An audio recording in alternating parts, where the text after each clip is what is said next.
We appreciate you spending part of your weekend with us. Hope you've had a nice and restful couple of days as you get ready to kick back into the work week or school week tomorrow, whatever that may be. I'm glad you're here starting us off. The launch of a Falcon 9 rocket set to lift off from Historic Launch Complex 39A, T-minus 58 minutes, 22 seconds.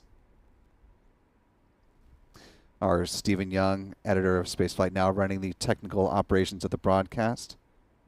Our Adam Bernstein is down at Starbase. You may have seen some of his photos that we've shared on our X, formerly Twitter feed, or perhaps on his.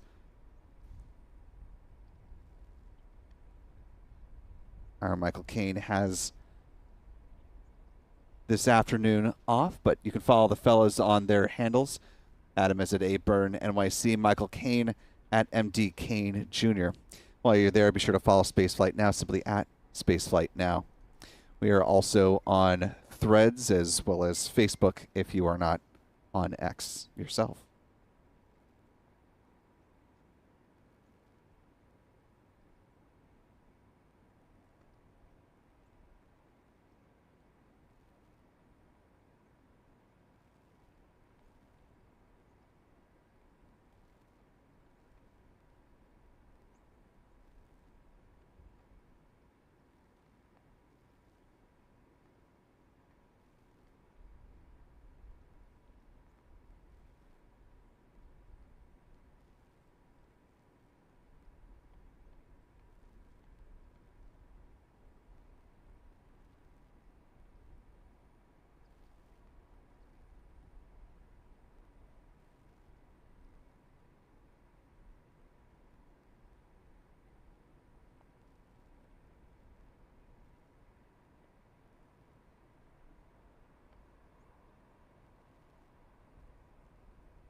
As we're getting rolling here, I want to thank the more than 1,300 of you who are joining with us live as we're beginning our live commentary here today. If you haven't already, be sure to click that like button if you would be so kind.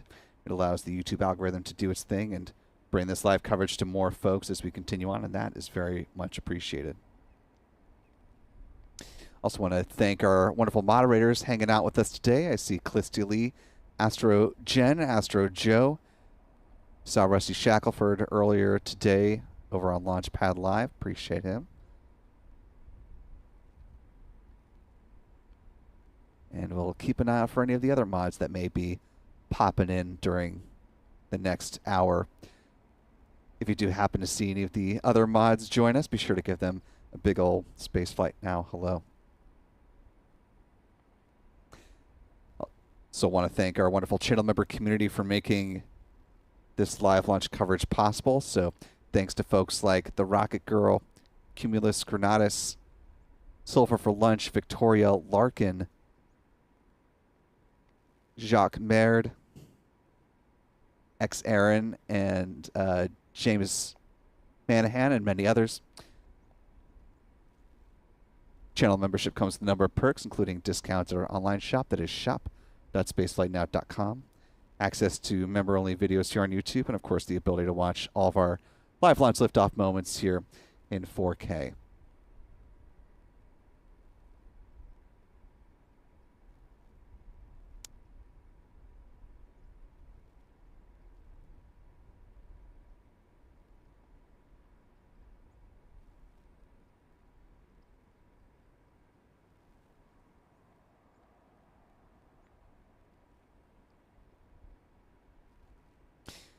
T-minus 53 minutes, 40 seconds and counting. In addition to the pre-launch activity today, SpaceX has been busy, well, quite literally coast to coast. Of course, this Falcon 9 rocket getting ready to launch in less than an hour. Coming up tomorrow afternoon, SpaceX has a launch on behalf of the Indian Space Agency, ISRO. We'll talk much more about that when we get to that launch tomorrow. In the overnight hours, there is a Falcon 9 rocket getting to send another batch of Starlink satellites up to low Earth orbit. And of course, down at Starbase in southern Texas, lots of hustle and bustle. You see lots of those tankers refilling the storage tanks as SpaceX performed a wet dress rehearsal tanking test on its Starship rocket earlier today, which you can see is still fully stacked at Pad 1 down there at Starbase. Our own Adam Bernstein been hard at work, popping all over the place, getting lots of photos and some video for us as we're preparing for this Flight 6 of SpaceX's Starship program. This camera view brought to us by our friends over at Lab Padre. We'll be partnering with them once again for live coverage of the launch of Starship Flight 6, which is currently targeting Tuesday, November 19th, with a 30-minute window that opens up at 4 p.m. Central Time, 5 p.m. Eastern, 2200 UTC.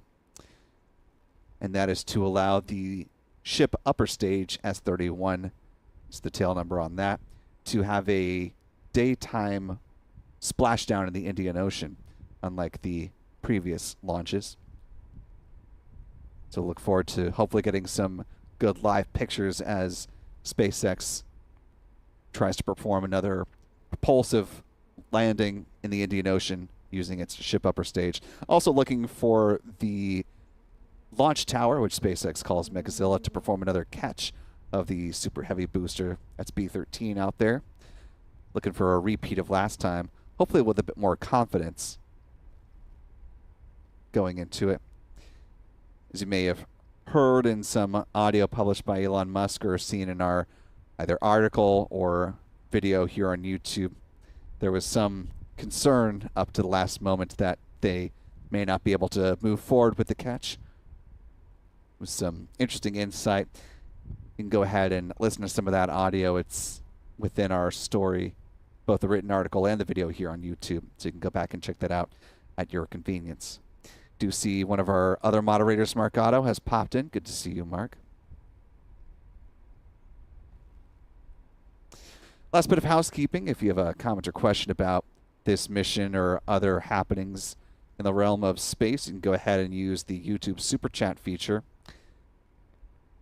And you'll be giving us not only a bit of support, but some interesting things to talk about as we continue on with our program here, and that is always much appreciated.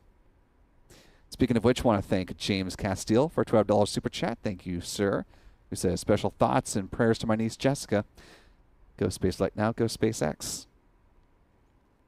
We'll keep Jessica in our thoughts as well.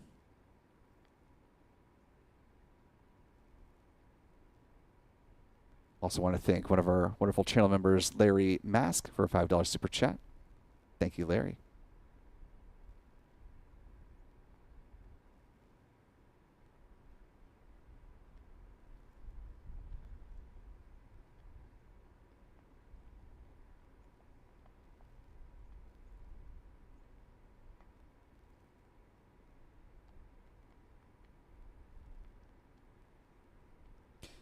Currently at T-minus 49 minutes, 23 seconds and counting. Got a little more than 10 minutes between now and when the SpaceX launch director needs to make the call on the start of propellant load for today's Falcon 9 flight. Before we get to that point, let's go ahead and take a look at the countdown timeline and the sequence of events that we are anticipating in a nominal countdown scenario. T-minus 38 is the general time when the SpaceX launch director gives the go-ahead to proceed with prop load. SpaceX does its poll electronically, so if they are in a good position, they can do that ahead of this mark, but that's generally speaking when it happens. Once the green light is given for fueling, tanking begins at the T-minus 35-minute mark with the loading of RP1 or a rocket-grade kerosene on board the Falcon 9's first and second stages, as well as liquid oxygen starts to flow aboard the Falcon 9's first stage. T-minus 30 minutes, they start loading cryogenic helium onto the pressure vessels for the Falcon 9's first stage. The helium is used to pressurize the main propellant tanks during flight. Same is true on the second stage, a few minutes thereafter. T-minus 23 minutes, the loading of second stage RP1 concludes. T-minus 20 minutes and 50 seconds is when the strong back chill down process begins. It's when SpaceX begins to thermally condition the feed lines ahead of second stage LOX load. We see that visually represented with the so-called big vent. It comes up right about T-minus 20 minutes and 20 seconds.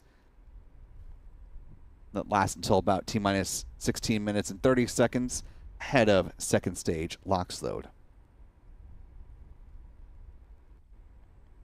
Moving on down, T-minus 7 minutes is when the chill down of the 9 Merlin engines gets underway. That process involves flowing a small amount of liquid oxygen through the plumbing and turbo pumps, and it helps protect the engines from the risk of thermal shock and damage during the startup sequence. About 6 minutes before flight, the first stage kerosene tank is full. Then at T-minus 4.5 minutes, the strong back retract sequence begins. It starts with the clamp arms underneath the payload fairings opening up, and then the strong back, otherwise known as the transporter erector, reclines about 1.5 degrees away from the Falcon 9 rocket. It stays in that position until liftoff, at which point it pulls back in a much more rapid fashion to clear the way for the vertical climb of the Falcon 9. 3 minutes before launch, the first stage liquid oxygen tank is full. Same is true on the second stage about a minute later. At that point, the Falcon 9 is fully loaded with 1 million pounds of propellant. In the final 60 seconds, control of the countdown is handed over from the ground sequencer to the Falcon 9's onboard flight computers, and the propellant tanks brought up to flight pressure. We'll hear both of those events wrapped up in the singular call-out that the Falcon 9 is in startup. 45 seconds out, the SpaceX launch director will give their go for launch. The engine ignition command is issued at T-minus 3 seconds, and if all 9 Merlin 1D engines are healthy and ignite, the flight computer will give the command for the hold down clamps to release the bird to soar at the T0 mark, which again for this mission is targeting 4:29 p.m. Eastern. That's 21:29 UTC.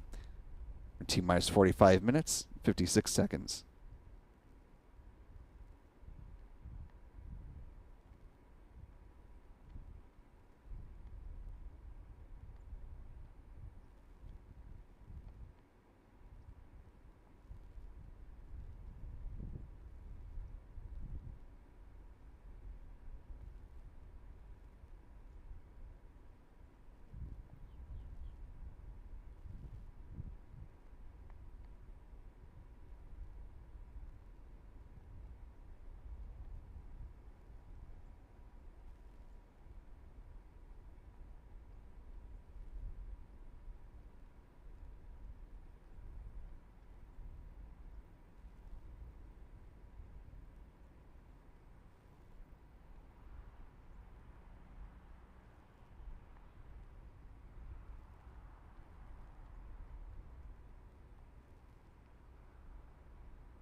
Now T-minus 44 minutes and counting. Coming into this mission, the most recent flight for SpaceX brought its total number of Falcon launches up to 112 so far this year. SpaceX has been picking up its launch pace now that it has no more missions to the International Space Station lifting off from Pad 39A, no more Falcon Heavies on the docket, which means that this launch pad can start churning out launches at a much more rapid clip.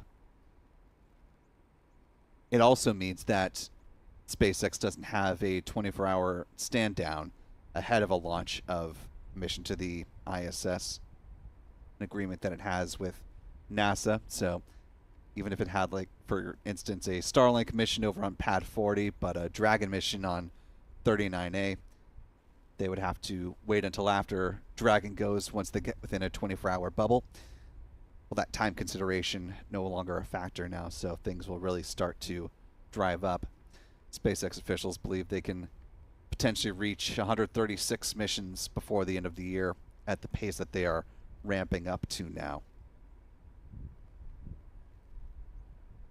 This chart, of course, also includes Falcon Heavy launches, so there have been 110 Falcon 9 flights in 2024, 2 Falcon Heavies.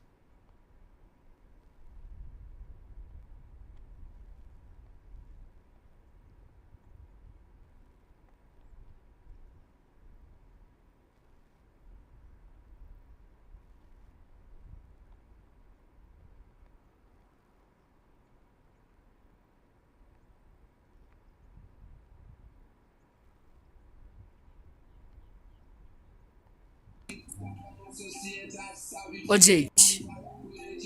Ô, gente, tem um som aqui que provavelmente vai dar direitos autorais no meu canal ou até mesmo tomar um strike.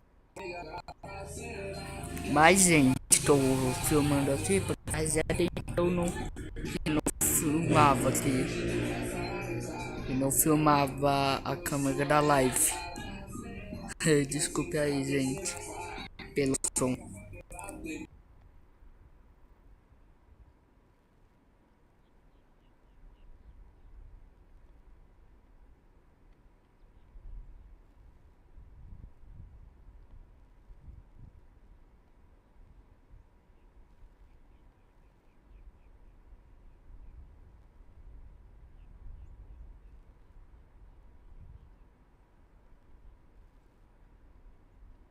At this point in the afternoon, the Brevard County Emergency Operations Center, the EOC over Florida's Space Coast, has activated in support of this mission.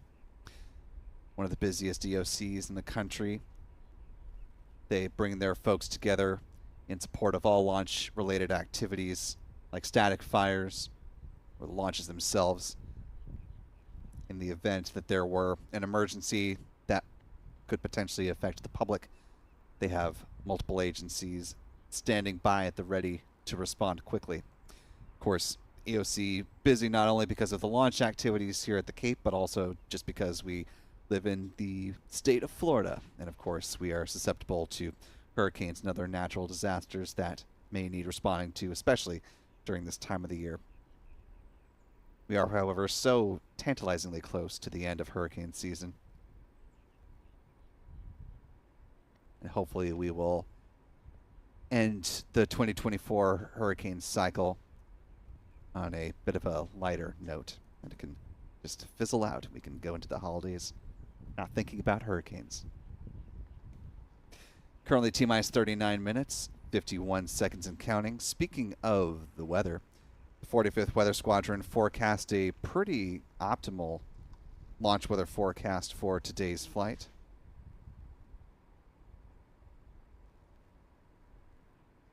They issue their final public-facing forecast a day before a mission goes. So yesterday, they issued their forecast for today, which suggests a greater than 95% chance of favorable weather for liftoff.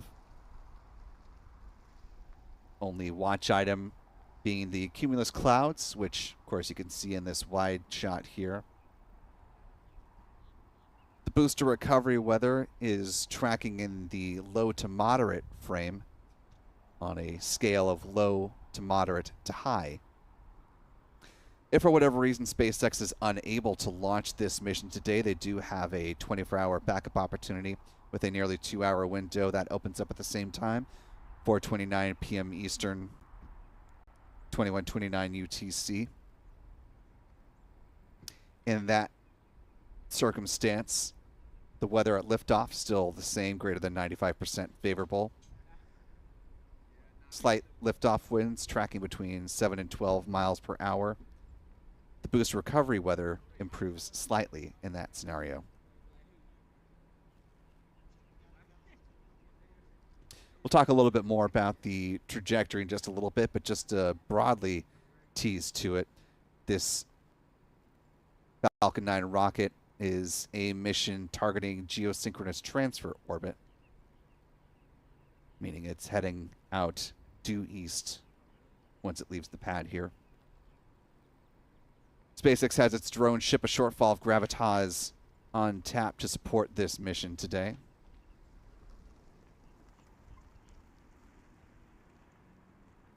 Its other drone ship, just read the instructions, is standing by ready to support the GSAT N2 mission.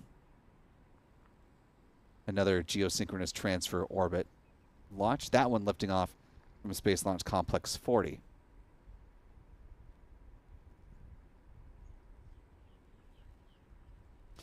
Now T-minus 37 minutes, 21 seconds and counting. At this point in time, the SpaceX launch director should have made the call on the start of prop load for this mission.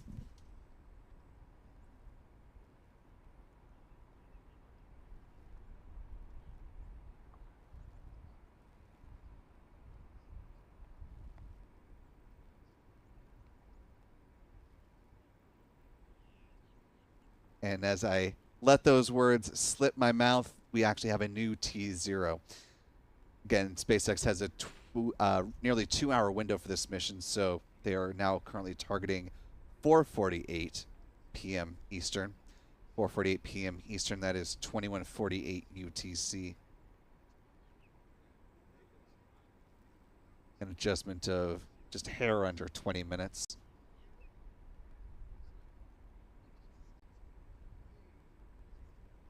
So we'll be adjusting our countdown clocks accordingly. Now T-minus 55 minutes, 18 seconds and counting.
Now T-minus 49 minutes, 32 seconds and counting.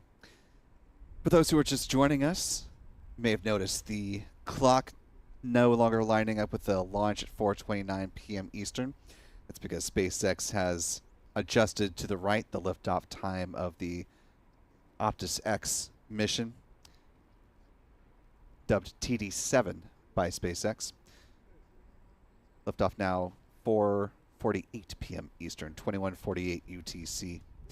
Do want to thank a few folks in the live chat who've been kind enough to support us with this live launch coverage. Our thanks to David Ortiz for a $2 super chat. Thank you, David. D as well with a $2 super chat, asking, when do you realistically see a mission to Mars? Gonna go out on a limb and assume you mean a crewed mission to Mars, since obviously we've sent a number of robotic missions over the decades.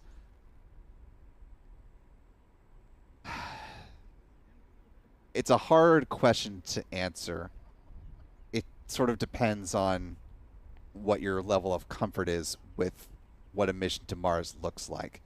If you're talking about a comfortable send humans there, bring that same crew back safely, speaking only for myself, I would say we're still probably a decent ways out, partly for the technology, but also partly for the support structure needed around that type of mission. I certainly think we will get there. I think the momentum is certainly pushing towards that direction. I'd be hesitant to give you a super hard crystal ball prediction on that, though. Maybe, I'll say maybe loosely late 2040s, early 2050s. But again, that's just my very, very loose prediction on that, for whatever it's worth. Also want to thank Josh King, one of our wonderful channel members who's been with us for 25 months. Just a hair over 2 years. Good to still have you with us, Josh. He says, always great to be a part of this channel. Go Falcon and Starship. One of our moderators and channel members, Mark Otto, gifting 10 Spaceflight Now memberships. Appreciate you, Mark. And Beverly Knuckles, another one of our great channel members, also gifting 10 Spaceflight Now memberships. Callistia Lee joining on the 10 membership bandwagon, another one of our mods. So to our 30 newest channel members, welcome aboard. We're very glad to have you all with us. If you haven't already, be sure to thank Mark, Beverly, and Callistia in the live chat. We hope you stick around. Speaking of new channel members, Brett, Michael Howell, and Connie Hartman have all joined of their own accord with channel membership at the pad leader level. Welcome aboard to the three of you. We're glad to have you with us, too.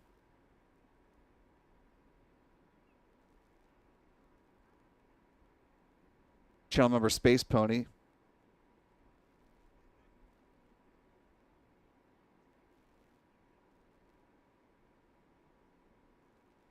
With a $2 super chat, asking if we are Texas bound. I'll say, broadly speaking, our team is in Texas ahead of the launch of Starship this time around. Unfortunately, I individually am not able to make the journey. I hope to be back myself for Flight 7 when they fly their first Block 2 ship upper stage. But we do have our ace photographer, Adam Bernstein, who's down there. And of course, we are once again partnering with the great folks over at Lab Padres. So rest assured, you'll have robust live coverage of the mission.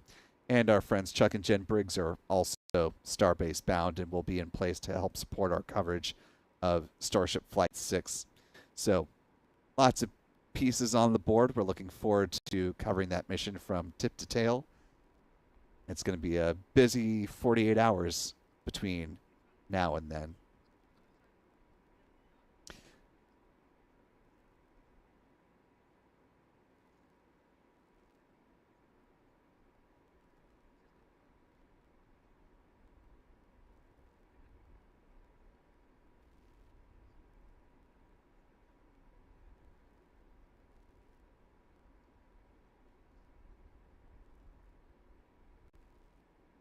I want to thank another channel member, Jacques, for $20 super chat. Appreciate that generosity, Jacques.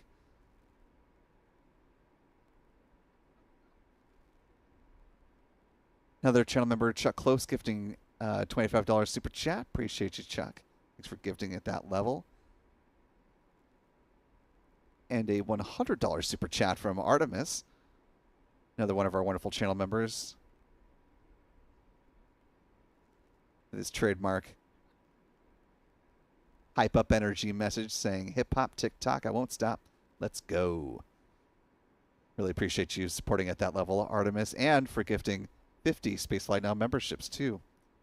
So to our newest 50 channel members, please give a big thank you to Artemis in the live chat. If you haven't already, we hope you stick around with channel membership.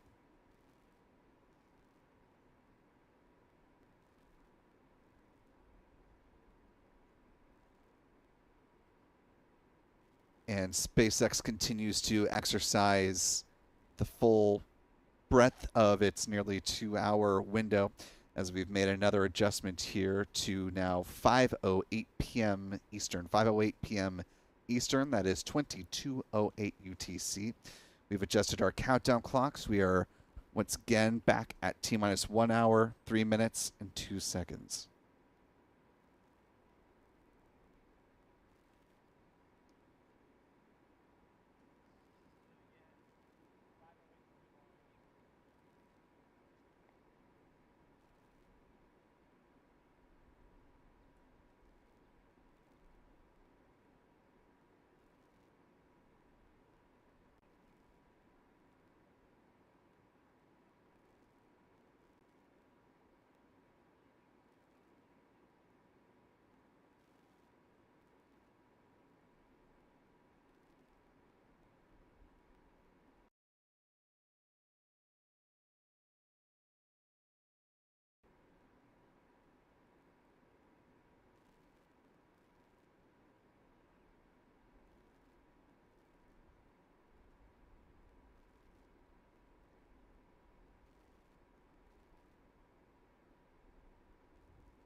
Now currently T minus 54 minutes, 21 seconds and counting.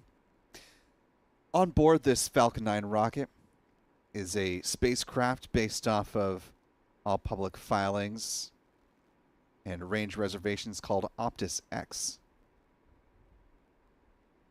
You may have seen, if you went to the SpaceX launch page, though, they were referring to today's operation as the TD7 mission. It's unclear exactly what TD7 stands for or represents. Optus as a company is a telecommunications company that is based in Australia. It has previously launched missions on behalf of and in connection to with the Australian military. However, we very importantly need to couch this mission in the fact that we don't have super clear insight into the exact customer that Optus-X is operating for. We do know that for quite a while leading up to this mission, up until fairly recently, as we mentioned, with the range filing and other communications to the federal government here in the United States, like the Federal Communications Commission, the mission was referred to by the previous name of Optus-X.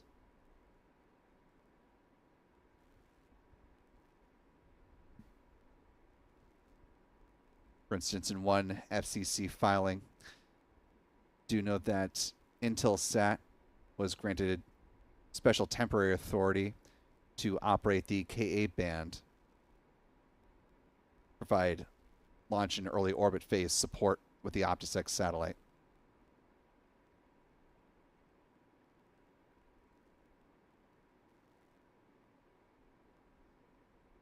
Just to clarify, that is for just the initial checkout and operations of the satellite, not for enduring, ongoing satellite support and operations.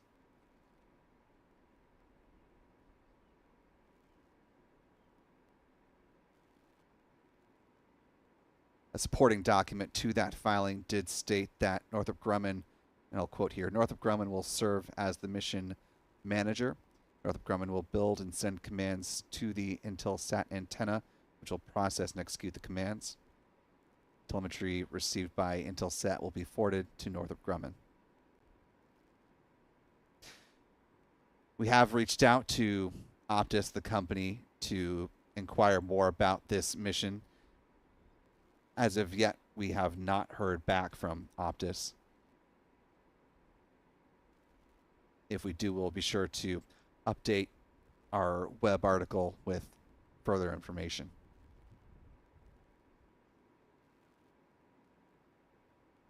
Okay, the destination for this launch heading out to a geosynchronous transfer orbit once it does leave the pad.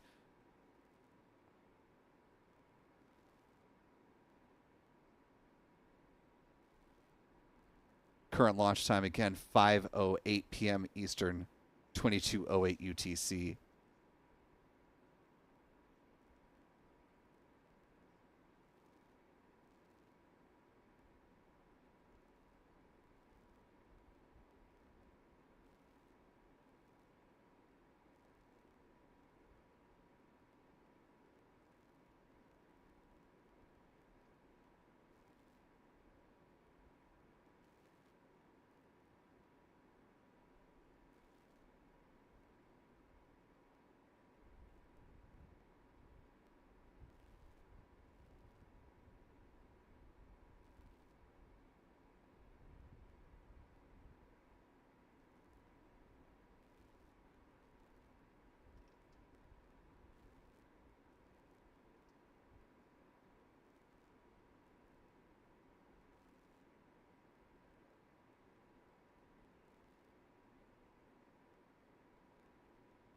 Now currently T minus 49 minutes, 49 seconds and counting. Just a little more than 10 minutes away now, once again, from the point at which the SpaceX launch director needs to make the call on the start of propellant load for today's launch operations. If that go-ahead is given, fueling will begin at the T minus 35 minute mark.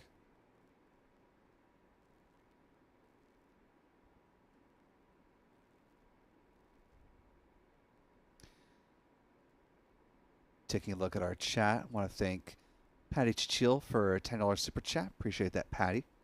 Good to see you this evening. He says, thank you, Spaceflight Now and mods. I would just like to say happy anniversary, 14 years since my sister Jean left this earth and is now in heaven. Miss you. It's a very kind message to your sister. I know it's always difficult to lose someone so close to you, so we'll keep you in our thoughts, Patty. Thank you for the kind message.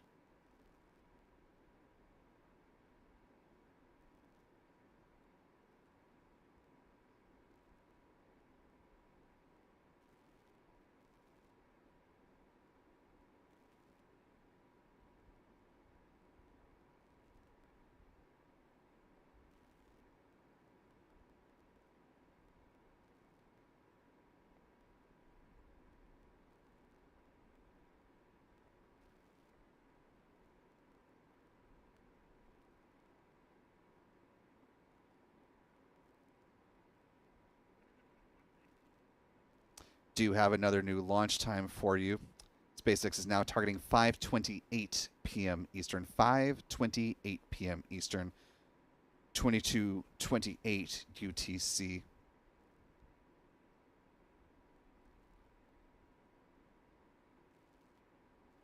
Slip now basically a full hour since the original planned T0 time. We've updated our countdown clocks, now sitting back at T-minus 1 hour, 7 minutes, 40 seconds and counting. Just a note for the record, as these adjustments have been made, we've not gotten word from SpaceX about the reason for the launch delay. But they do have a nearly 2-hour window within which to launch this mission today.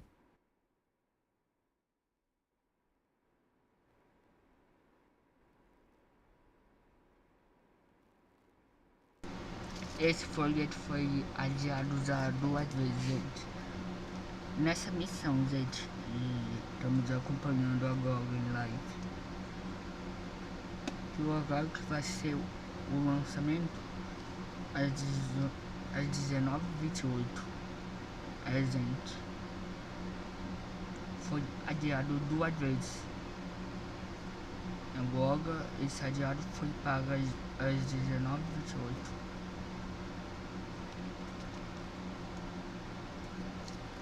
Também como que dá para ver aí no cronômetro.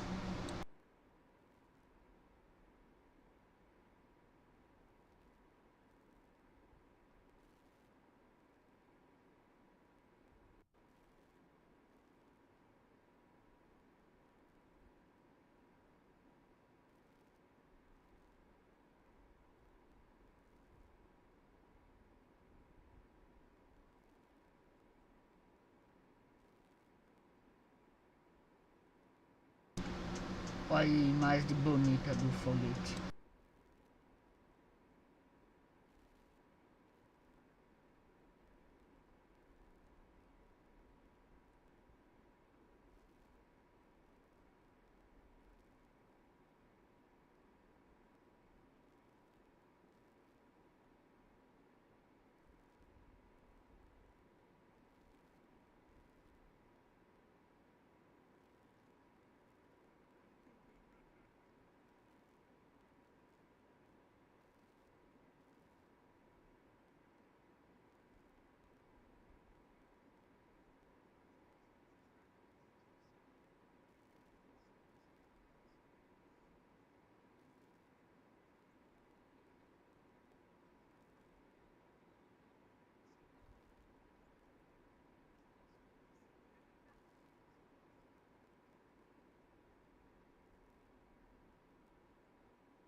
For those of you who may be just joining us now, expecting to see a launch at 4:29, SpaceX has adjusted the T0 liftoff time a couple of times since we began our live launch coverage. The current T0 right now stands at 5:28 p.m. Eastern, 5:28 p.m. Eastern. That is 22:28 UTC. In other words, T-minus 1 hour, 1 minute, 54 seconds from now. SpaceX does have a launch window that extends out to 6:27 p.m. Eastern if necessary.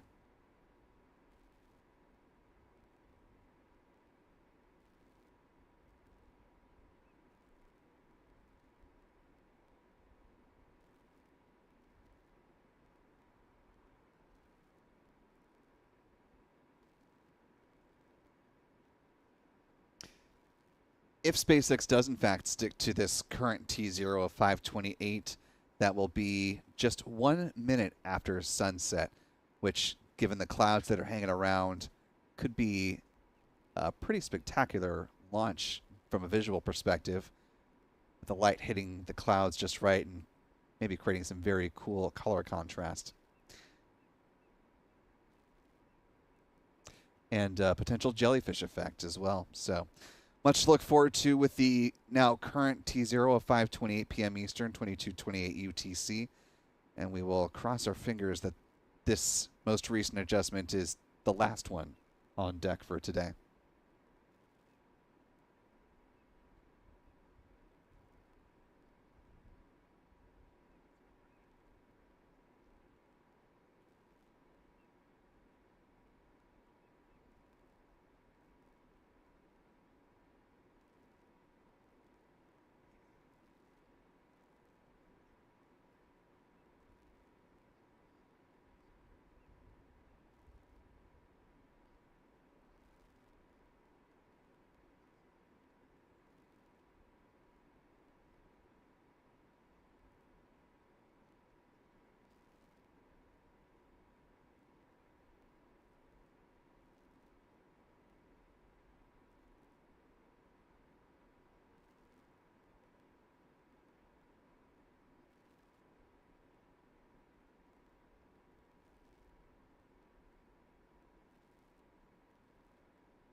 Now currently T-minus 51 minutes, 16 seconds and counting.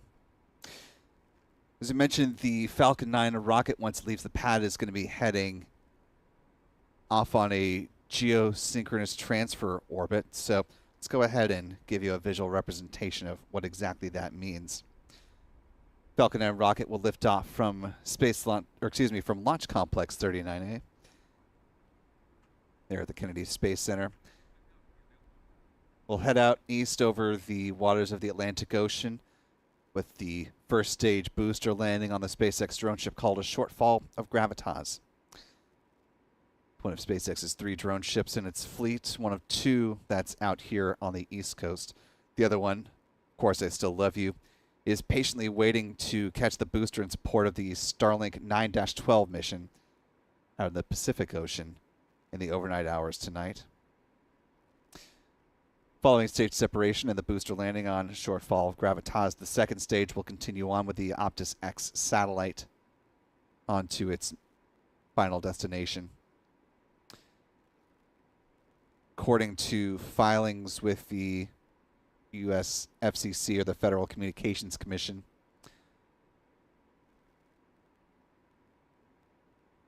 satellite will operate at a 87.75 degrees east longitude. Following stage separation, the payload fairings will also be deployed a little bit further downrange of where the SpaceX Falcon 9 first stage lands on the drone ship. They splash down into the waters of the Atlantic Ocean under this port of parachutes, as you can see here in this image from a SpaceX presentation earlier this year. SpaceX saves about $6 million per recovery effort. So it's an important part of their business model to retrieve these and bring them onto a recovery vessel like the one you see here from a recovery effort last year. SpaceX is working to certify both its first stage boosters as well as these payload fairings for up to 40 missions. So far, the current flight leader as far as boosters that are still flying is B-1067, which is now launched and landed 23 times. That ties it for the number of launches for any booster with B-1061 and B-1062. However, it is the landing leader, having been the only booster in SpaceX's fleet that has successfully landed for a 23rd time.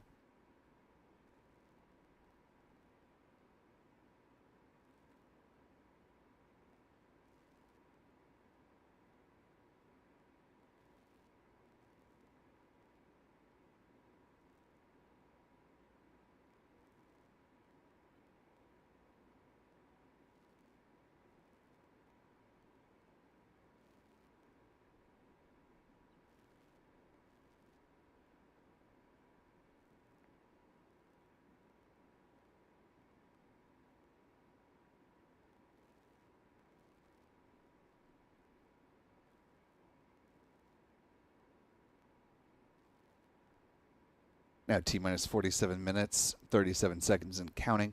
Taking a quick look at our chat here. First off, want to thank the little more than 6,000 of you who are watching with us live. If you haven't already, we'd certainly appreciate it if you could do us a solid and hit that like button. It allows the YouTube algorithm to do its thing and bring this live launch coverage to more folks as we continue on through the count. Also want to thank channel member I Am Lita for a $5 super chat. Good to see you this evening, Lita, who says, sharing excitement and love of space with you all is the bestest. Wholeheartedly agree. See some folks also messaging where they're watching from. Looks like Bobby TH is checking in from the Kennedy Space Center Visitor Complex. Did notice our Launchpad Live was up there on one of the Jumbotrons, so hopefully you've got this live stream up there now too. Maybe they've still got the multi-view showing Starbase as well, since obviously there's quite a bit of interest in Starship Flight 6 coming up on Tuesday. Let us know where you're joining us from today, whether you're here in Florida or elsewhere around the world.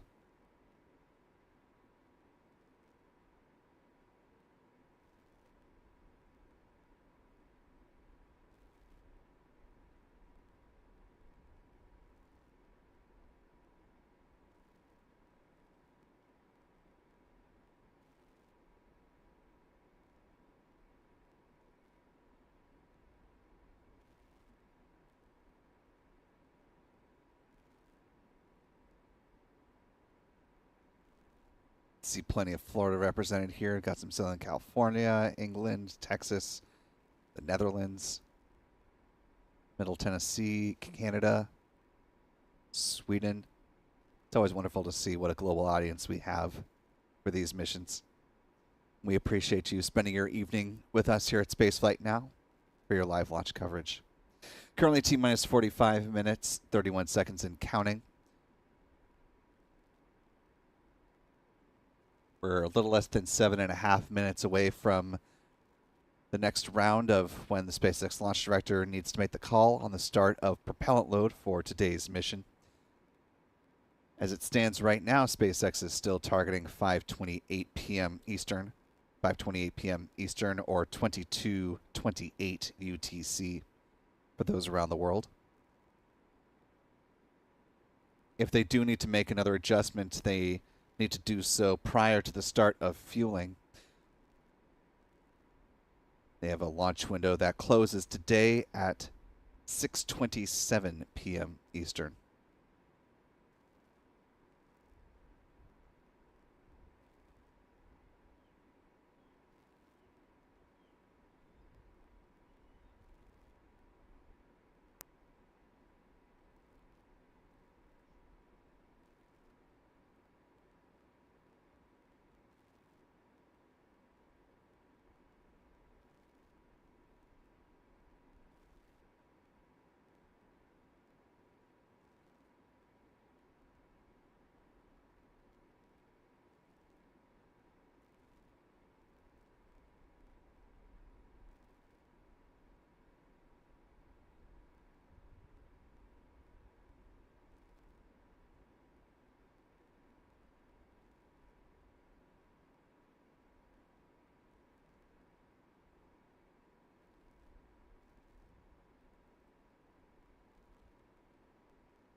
Now T-minus 39 minutes, 50 seconds and counting.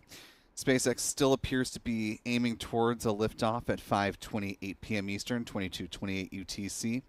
The call on that will be made in the next couple of minutes or thereabouts. If that go-ahead is given the T-minus 38-minute mark or right around that time, then fueling will begin T-minus 35 minutes.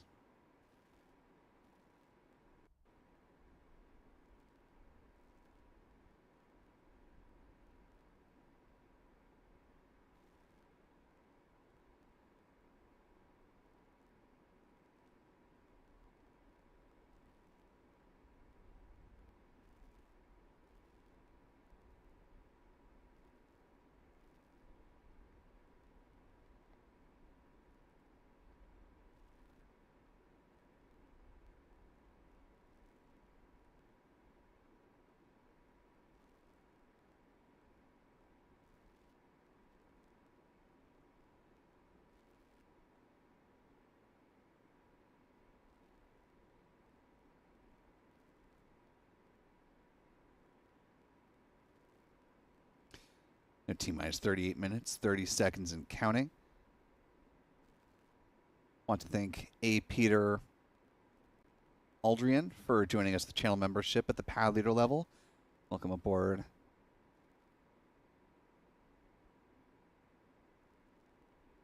Glad to have you with us.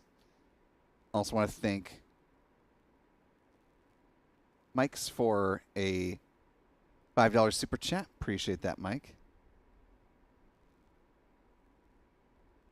Apologies for the brief audio glitch or video glitch there.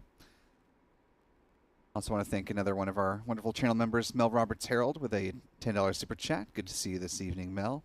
Who says, from my parentheses busy Chicagoland kitchen this evening, wish I could send everyone a bowl of soup, a slice of, is it lemon pie? Yeah, I think it's a lemon emoji, and a couple of cookies for a snack later. I think you're just making all of us hungry now. It's cruising in on 5 o'clock here on the East Coast. Take a rain check on that slice of pie, though. Now T-minus 37 minutes, 18 seconds and counting. At this point, the SpaceX launch director will have made their call on the start of propellant load. Assuming they are still targeting assuming they're targeting 5:28 p.m. Eastern for liftoff. 22:28. Fueling is set to begin now in less than 2 minutes.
We're now coming up on T-minus 35 minutes, and in just a few seconds, fueling is now underway. Assuming SpaceX is still targeting that 5:28 p.m. T0 time, which at present they appear to be. So here's what we're looking for now that presumably fueling is underway on this Falcon 9 rocket. If you see near the base of the Falcon 9 where the transporter erector starts to taper in, there's a slightly lighter gray band that runs horizontal or parallel to the ground. Right about at that point is where we start to see a frost line form as the super cold densified liquid oxygen starts flowing on board the Falcon 9's first stage. Given the much warmer Florida air compared to the cold LOX that will be tanking in this Falcon 9 rocket, we'll see a little bit of vapor form as well.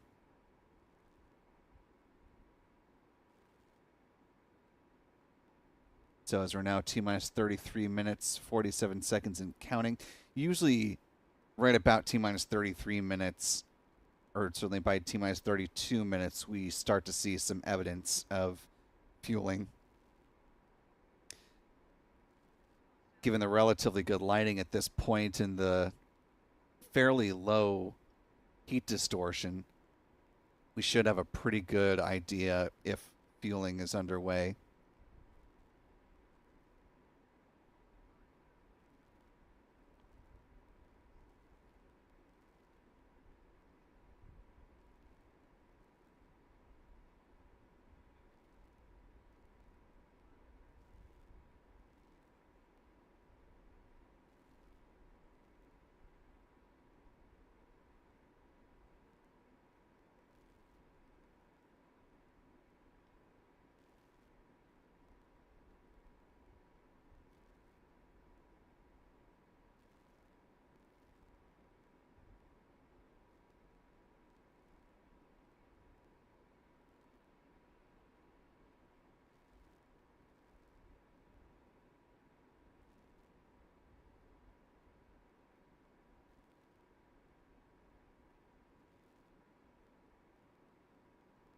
Now T-minus 32 minutes, 22 seconds and counting. It is very faint.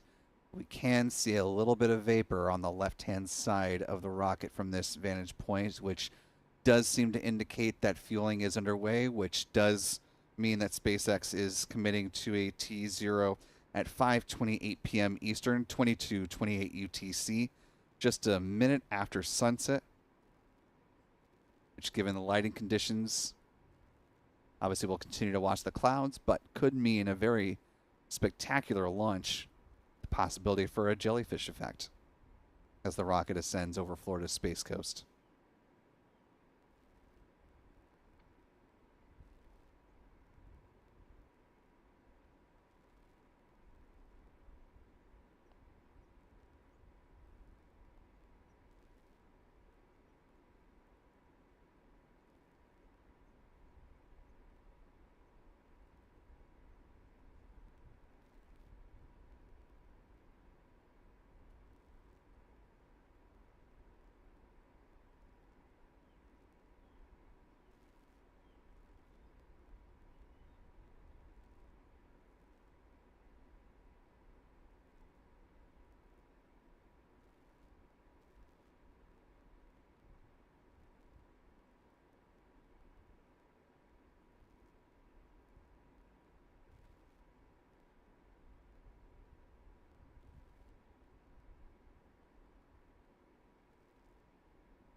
Now currently T-minus 29 minutes, 16 seconds and counting.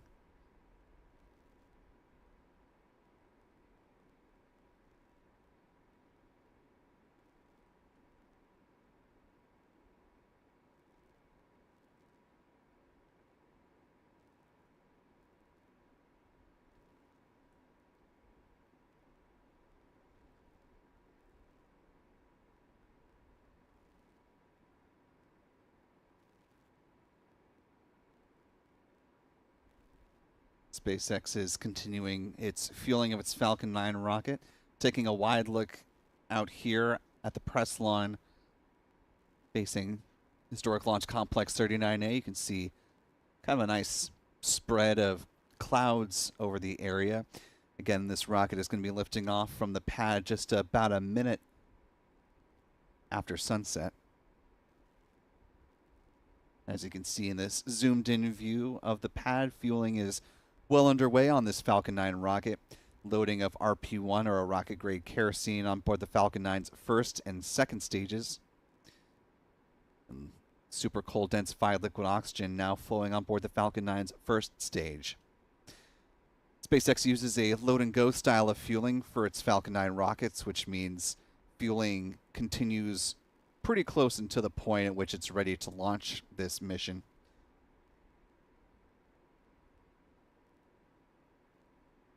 Things wrap up with LOX load on the second stage, concluding about 2 minutes before liftoff.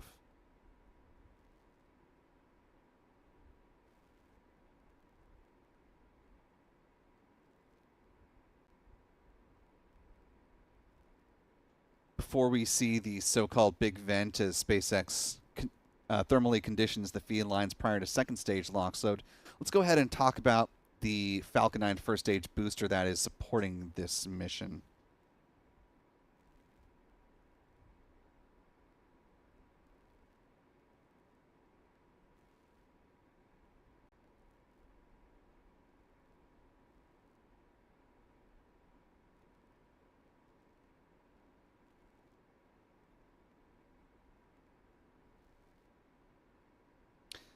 Falcon 9 first stage booster that is supporting the launch of the Optus-X satellite is B-1077, looking to make its 16th flight today.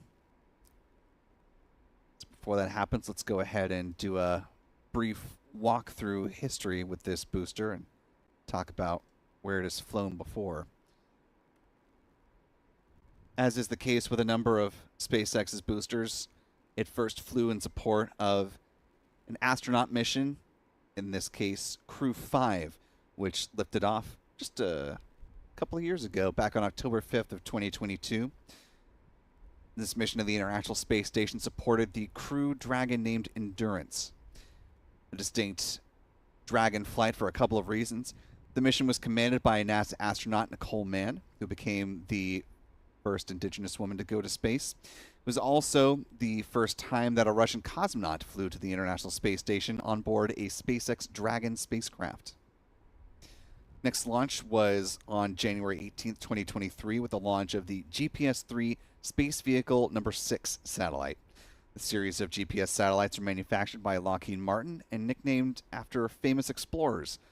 SVO-6 was nicknamed Amelia Earhart. Launch number 3 came a month later on February 18th of 2023 when it launched the Inmarsat 6 F2 satellite. Inmarsat was acquired by company Viasat back in May of last year. Moving right along, fourth launch of B-1077 came on March 29th when it launched 56 satellites on the Starlink 5-10 mission. Launch number 5 happened to come on June 5th, launching another Dragon spacecraft, this time a cargo vehicle, marking SpaceX's 28th Commercial Resupply Services, or CRS, mission.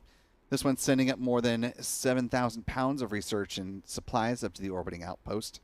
Also on board, a pair of rollout solar arrays. Launch number 6 came on August 3rd with the Galaxy 37/Horizons 4 satellite for Intelsat. This is part of the company's constellation refresh to meet FCC requirements. 7th, 8th, and 9th launches were all Starlink missions. You had Starlink 6-13 on September 1st, 6-25 on October 30th, and 6-33 on December 7th. Launch number 10 was a Northrop Grumman Cygnus spacecraft on the NG-20 mission. It's part of Northrop Grumman's Commercial Resupply Services 2 contract, same as SpaceX's with the Dragon spacecraft. That was another cargo run to the ISS. Also the first time that a Falcon 9 rocket sent up a Cygnus spacecraft. Since then, we've also seen the launch of NG-21. Looking forward to NG-22 sometime early next year, as Northrop Grumman, in partnership with Firefly Aerospace, looks forward to launching the Antares 330 rocket, which will then make way for the medium launch vehicle, or the MLV.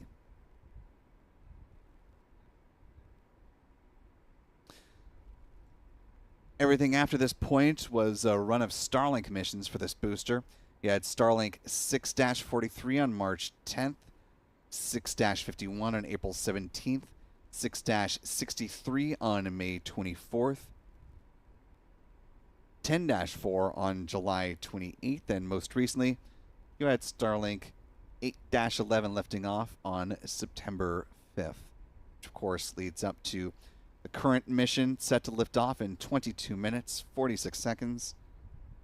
Launch of Optus-X.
We're now T-minus 21 minutes, 40 seconds and counting. In less than a minute, SpaceX will start conditioning the feed lines at the pad prior to second stage LOX load. T-minus 20 minutes and 20 seconds, we'll see that visually manifest as the so-called big vent. As we continue on towards that fueling milestone, I want to thank the more than 10,000 of you who are joining with us live this evening. If you haven't already, we'd certainly appreciate it if you could hit that like button for us. Allow some more folks to find their way into our live launch coverage as we continue on through the count.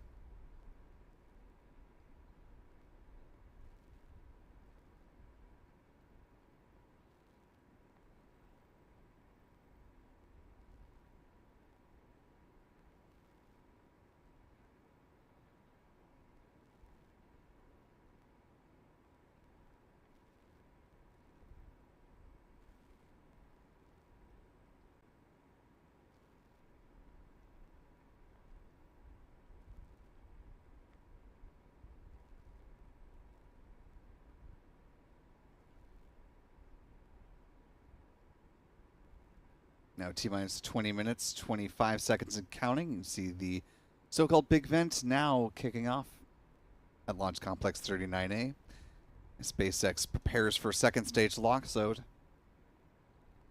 in just a hair more than 4 minutes.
We're now T-minus 16 minutes, 42 seconds and counting. The big vent here should be wrapping up momentarily as SpaceX prepares for a second stage LOX load. Taking a look at our live chat here, I want to thank Zachary Cohen for $5 super chat. Good to see this evening, Zachary. And Zach says, shout out to Sophia. She is 4, and this is her first time watching a launch live. Well, a very special welcome to you, Sophia. Hope you're enjoying your time with us and should see a pretty nice launch here in just about 16 minutes. I want to thank all of those who are watching their first live launch alongside us as well. We appreciate you being with us for your commentary coverage.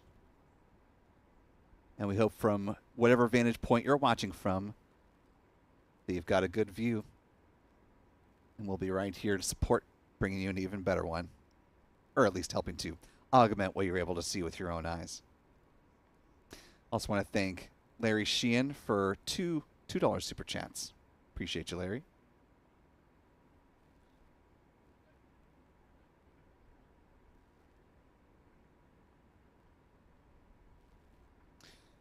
I mentioned our photographer, Adam Bernstein, is busy down at Starbase working on gathering a lot of great video and photos of the mission. Do want to share one with you right now. Pretty spectacular vantage point as the moon was rising. This will have been from last night before the other moonrise photo they posted onto X, but he's been able to get a lot of great stuff. So if you're not following him / us on X, be sure to do so. He's at ABurn NYC. And you can find Spaceflight Now simply at Spaceflight Now on X as well as Facebook and Threads.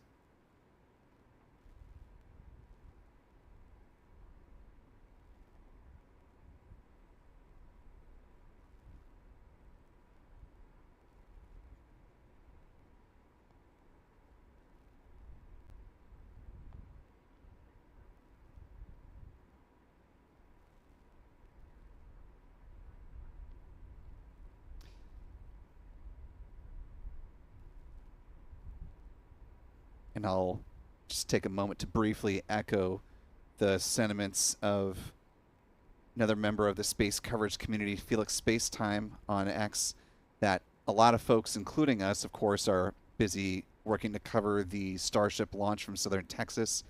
And so we implore that as you engage with our work and, of course, excited to share it, that the best way you can support those that are working hard to gather original content is by reposting or retweeting whatever site you may be on the original post, as opposed to downloading and reposting it, especially if you were to do that without giving proper credit to the original photographer or videographer or journalist.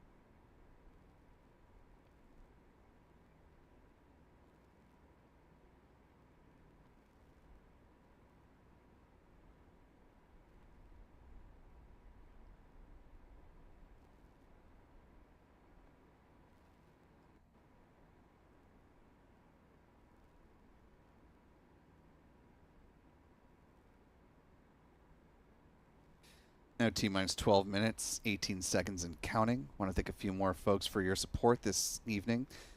Our thanks to Greg Goes for a $2 super chat, saying Zachary from Texas with Zoe, who is 8, watching her first launch as well.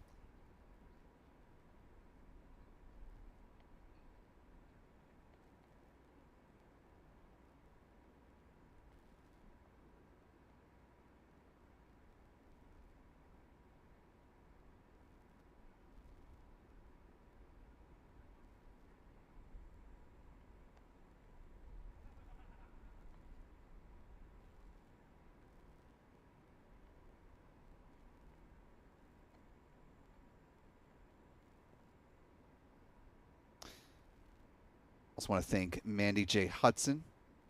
Houston, excuse me, for a $5 super chat. Appreciate you, Mandy. Les joining us with channel membership at the Spacecraft Commander level. Really appreciate that, Les, for supporting us at that level. Really, channel membership helps us to do what we do here at Spaceflight Now, so it's especially great to see people supporting at the higher tiers, because that makes it more accessible to a greater audience, and that's much appreciated. We'll come back to the live chat in just a minute here. Want to talk about the vehicle that's going to be launching here in just a little bit under 11 minutes, the Falcon 9 rocket. SpaceX Workhorse, which stands 70 meters or 229 feet tall, has a diameter of 3.66 meters or 12 feet.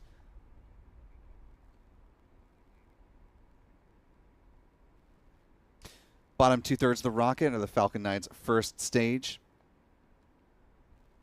Today's booster has flown 15 times before, looking for launch number 16 today. Again, tail number 1077 in the SpaceX fleet. The base of the first stage are 9 Merlin 1D engines, which burn a rocket-grade kerosene and liquid oxygen, producing 1.7 million pounds of thrust. Around the engine compartment are black carbon fiber landing legs that will be used to land the first stage on the drone ship, a short fall of gravitas. Above the first stage is the inner stage. This is a composite structure consisting of an aluminum honeycomb core surrounded by carbon fiber. In the image on the right, you see the deployable hypersonic grid fins. These are titanium winglets that provide stability and steering for the Falcon 9 as it comes back through the atmosphere, tail first, like a big old dart heading towards the drone ship. At the top of the inner stage are 3 mechanical latches which attach to the second stage. At first stage main engine cutoff, high pressure helium is used to release those latches, and 4 pneumatic pushers ensure a clean separation. Also, the second stage engine nozzle is housed safely inside the inner stage adapter until stage separation. Speaking of that second stage, the upper stage of the Falcon 9 powered by a single modified Merlin engine called a Merlin vacuum engine, or an MVAC engine. It's equipped with a large nozzle which is optimized for burns in the vacuum of space, hence the name.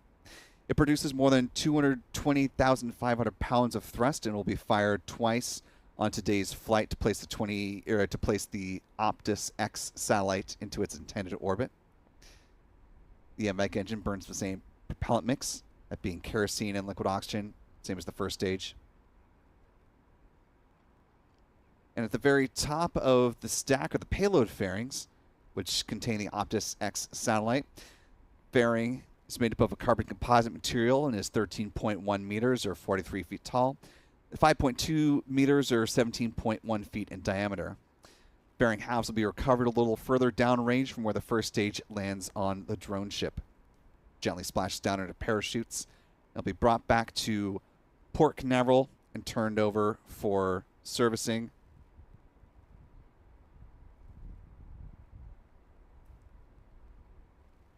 We're seeing now beautiful coloring on the Falcon 9 rocket as the sun is beginning to set.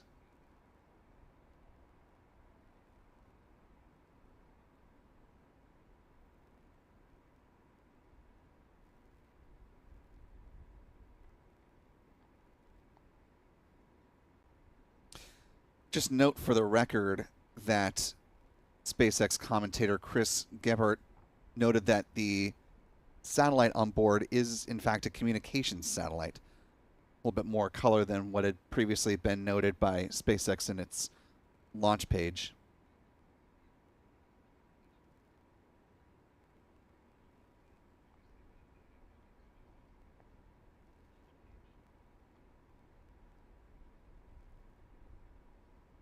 And it's suspected, based off of the published launch timeline, they will be not showing upper stage views following the separation of the 2 stages, first and second stages.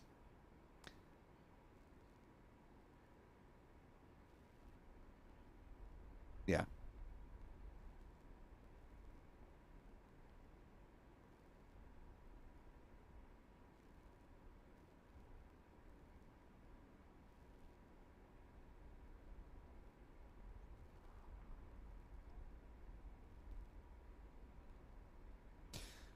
Did hear the call for Thermal conditioning of the 9 Merlin 1D engines. That chill down involves flowing a small amount of liquid oxygen through the plumbing and turbo pumps, helping protect the engines from the risk of thermal shock and damage during the startup sequence.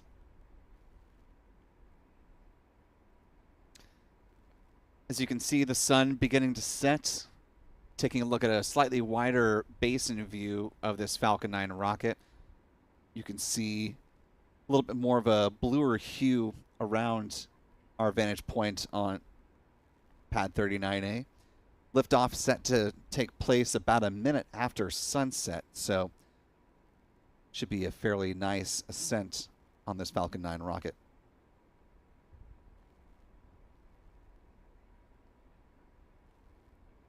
Taking a brief look at our live chat here, I want to thank channel member Jersey Jen with a $2 super chat saying thank you Spaceflight Now for all you do. Thank you, Jersey Jen. Matthew Joffrey with a $5 super chat saying shout out to the boys behind the NASA sign. Yeah, we do have a little bit of a crowd that are coming on down to the side of the press line here by the countdown clock. Channel member Jeff Hansen with a $5 super chat saying welcome aboard all new members and first-time visitors. Welcome, welcome. Les with a $50 super chat, one of our newest channel members. It's a shout out to Brendan, future SpaceX intern, from his supporters in Delaware. Best luck on your future ventures, Brendan.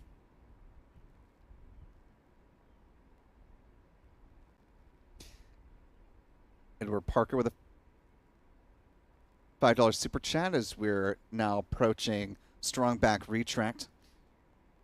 We'll start with the clamp arms underneath the payload fairings opening up, and then the transporter erector will pull back about 1.5 degrees away from the Falcon 9 rocket. It stays in that position until liftoff. I want to also briefly thank Lloyd Green, channel member, with a $2 super chat. Thanks to B. Porter for gifting a Spaceflight Now membership. Welcome to our newest channel member. Call for strong back retract now underway.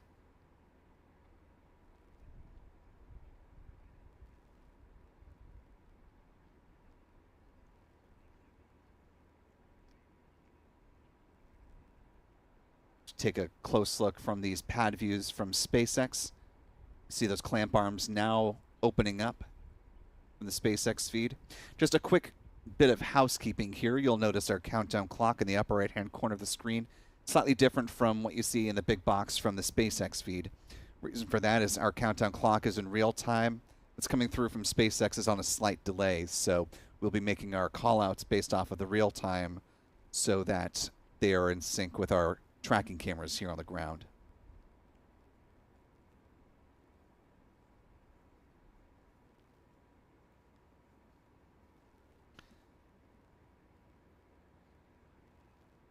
We're approaching the point of first stage LOX load being complete.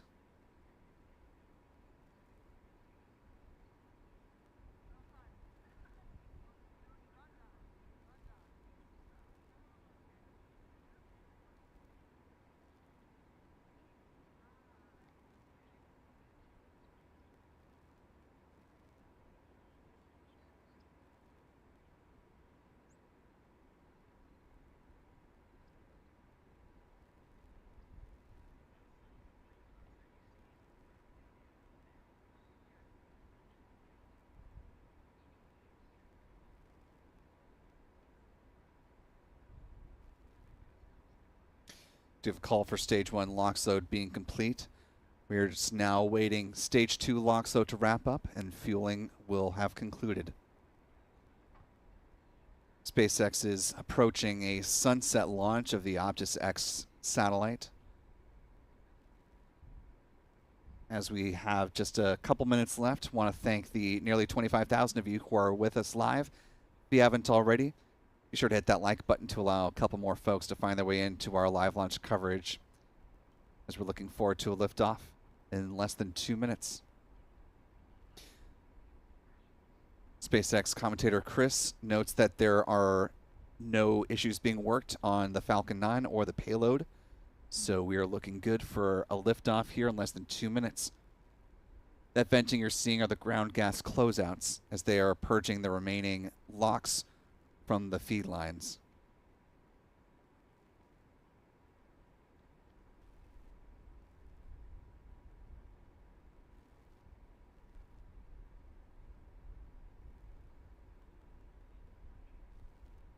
As we come into the final minute before liftoff, we're going to go ahead and keep our focus on the Falcon 9 rocket.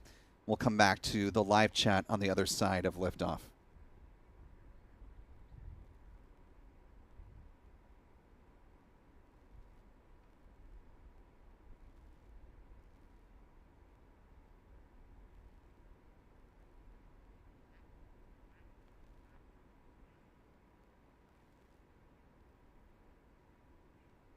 The call of the Falcon 9 is in startup, and we are now just waiting for the SpaceX launch director to give their go for launch.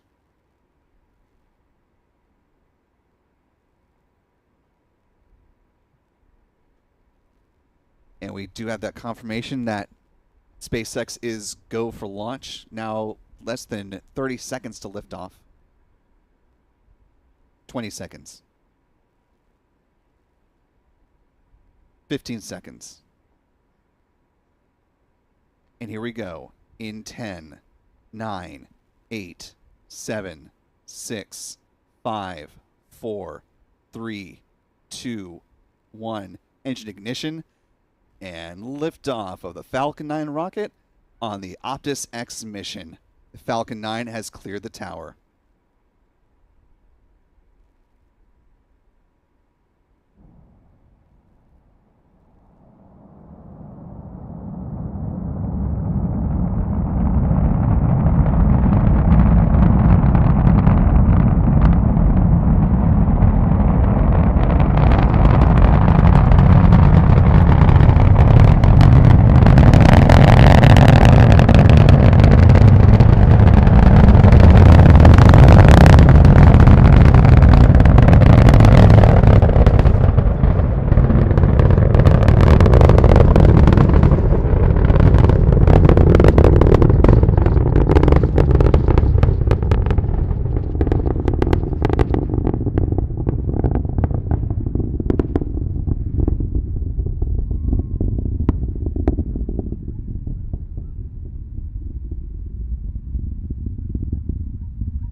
Good liftoff of the Falcon 9 rocket. The vehicle now traveling faster than the speed of sound.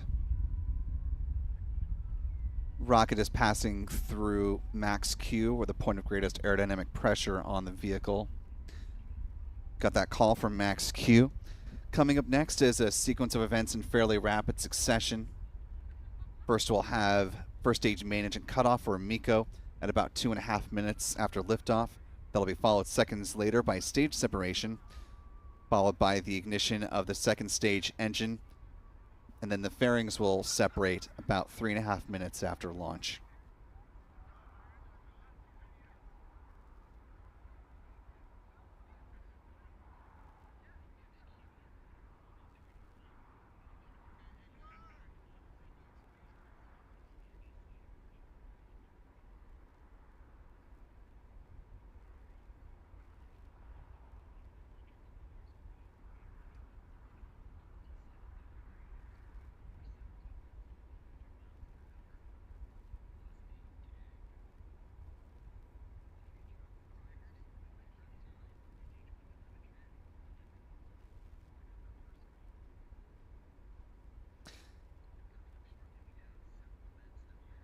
Now T plus 2 minutes 41 seconds to flight in real time. 2:30 on the SpaceX feed. We're coming up on MECO. MECO. Stage separation confirmed.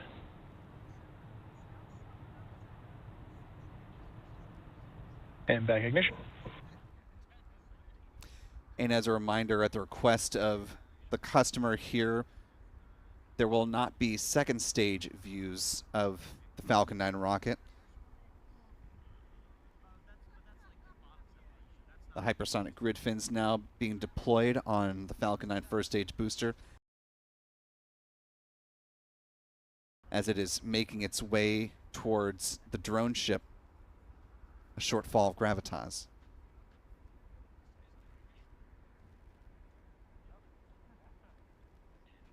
SpaceX still providing telemetry views for the second stage, even though second stage views are not being provided, again, at the request of the customer today.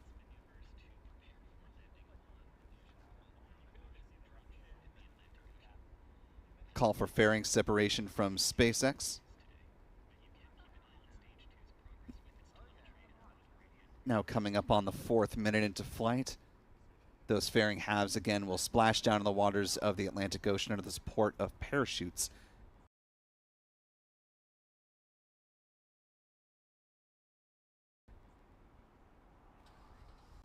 Call from SpaceX that the first and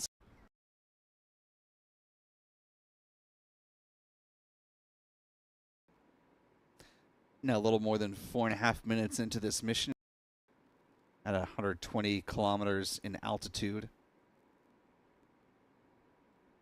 It will now begin to make its way back down towards the drone ship. Those puffs you're seeing periodically in between the grid fins, those are the cold gas thrusters helping to adjust the attitude or the positioning of the first stage booster.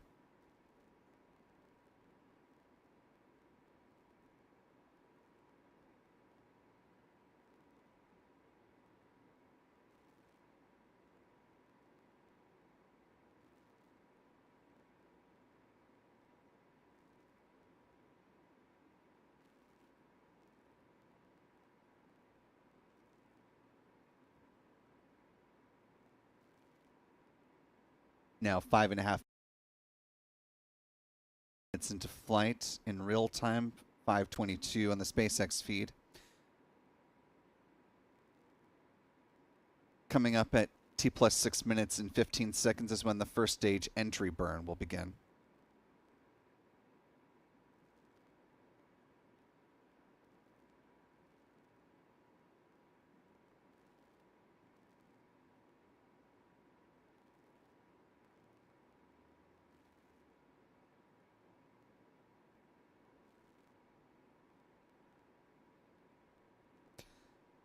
Call it both the first and second stages still following a nominal trajectory.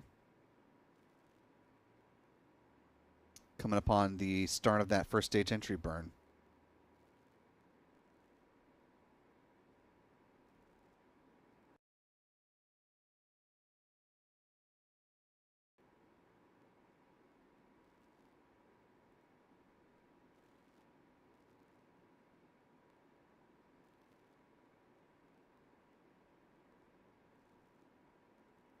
You see that entry burn underway.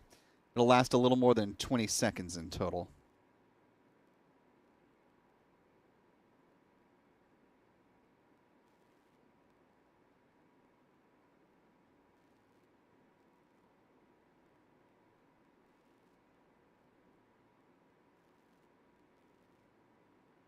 With the conclusion of the first stage entry burn, we're now looking for the start of the landing burn at about T plus 8 minutes and 23 seconds, setting up a first stage landing about T plus 8 minutes and 48 seconds.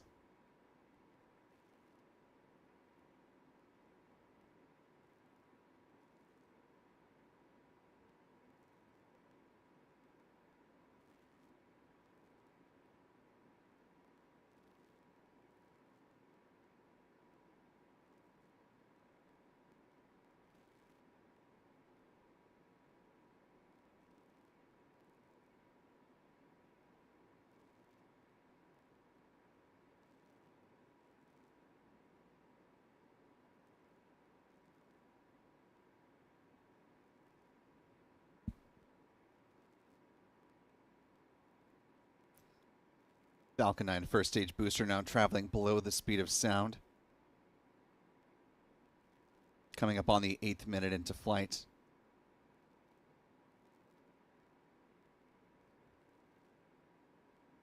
Based off of the SpaceX feed, we're about 20 seconds away from the landing burn beginning.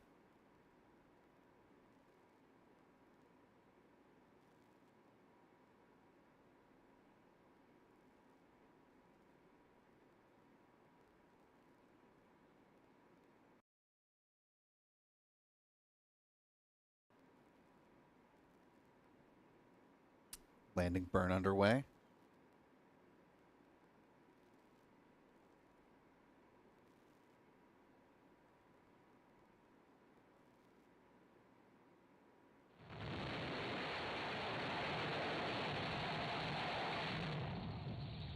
Stage 1, landing confirmed. And with a good call out, you can see